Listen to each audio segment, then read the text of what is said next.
Not only but also. Not only but also का use तब करते हैं जब भी किसी हिंदी सेंटेंस पे यूज किया हो न ये पर वो भी, न ये पर वो भी। मान लीजिए आप अपनी मम्मी के साथ किसी शॉप पर शर्ट खरीदने के लिए गए हैं।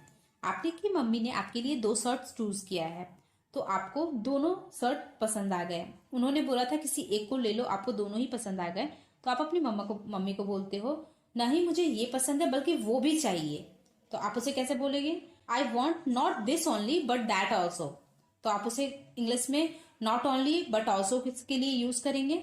वैसे ही अगर किसी हिंदी सेंटेंस बोला जाता है कि जैसे मैं हिंदी ही नहीं जानता बल्कि मैं इंग्लिश भी जानता हूँ, मैं हिंदी ही नहीं जानता मैं बंगाली भी जानता हूँ, ऐसे सेंटेंसेस के लिए न ये पर वो भी के लिए हम यूज करते हैं नॉट ओनली बट ऑल्सो। चलिए देखते हैं कैसे करते हैं। जैसे कि अगर आपको बोलना है मैं हिंदी ही नहीं बल्कि इंग्लिश भी जानता हूँ, ऐसे सेंटेंस को इंग्लिश में बोलेंगे I am not only no Hindi but also English.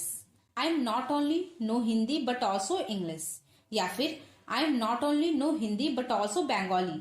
अगला सेंटेंस है वह मेरा ही नहीं तुम्हारा भी भाई है। मान लीजिए आपका दूर का भाई कजन आपके घर आने वाला है जिसे आप बिल्कुल भी पसंद नहीं करते हो, तो आपका बड़ा भाई आपको समझाते हुए बोलता है उसके साथ अच्छे से रहना, वो मेरा ही भाई नहीं तुम्हारा भी भाई है। तो उसे इंग्लिश में कैसे बोलेंगे? He is not only my brother but also yours. He is not only my brother but also yours, मतलब वह मेरा ही नहीं बल्कि तुम्हारा भी भाई है।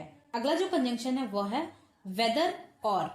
इसका यूज तब करते हैं जब किसी भी हिंदी सेंटेंस में यूज किया हो चाहे करे या ना करे। जैसे कि चाहे वो आए या ना आए मैं तो जाऊंगा, या फिर चाहे वो देखे या ना देखे मैं तो देखूंगा।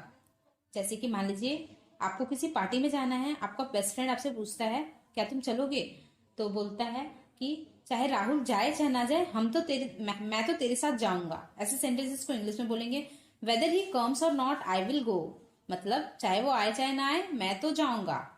अगला सेंटेंस है चाहे वो देखे या ना देखे मैं तो देखूंगा। ऐसे सेंटेंस को इंग्लिश में बोलेंगे वेदर दे वॉच और नॉट आई विल वॉच।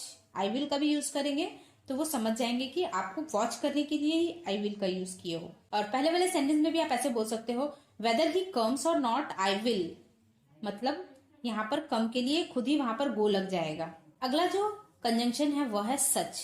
सच का यूज हम तब करते हैं जब भी किसी हिंदी सेंटेंस में ऐसी या फिर ऐसा का यूज किया होता है। जैसे कि ऐसी बात मुझे पसंद नहीं है, या फिर ऐसा काम मैं नहीं करता, तो उसे आप इंग्लिश में कैसे बोलेंगे? जैसे कि ऐसी बात मुझे पसंद नहीं है तो उसे आप इंग्लिश में बोलेंगे I don't like such talks. I don't like such talks, या फिर ऐसा काम मैं नहीं करता I don't do such work. I don't do such work. अगला जो कंजंक्शन है वह है दैट्स वेयर, जिसका यूज करते हैं वही तो के लिए। जैसे कि अगर आपको बोलना है वही तो हम खड़े थे, तो आप बोलोगे that's where we were standing. That's where we were standing, या फिर वही तो मैं जा रहा था that's where I was going. That's where I was going.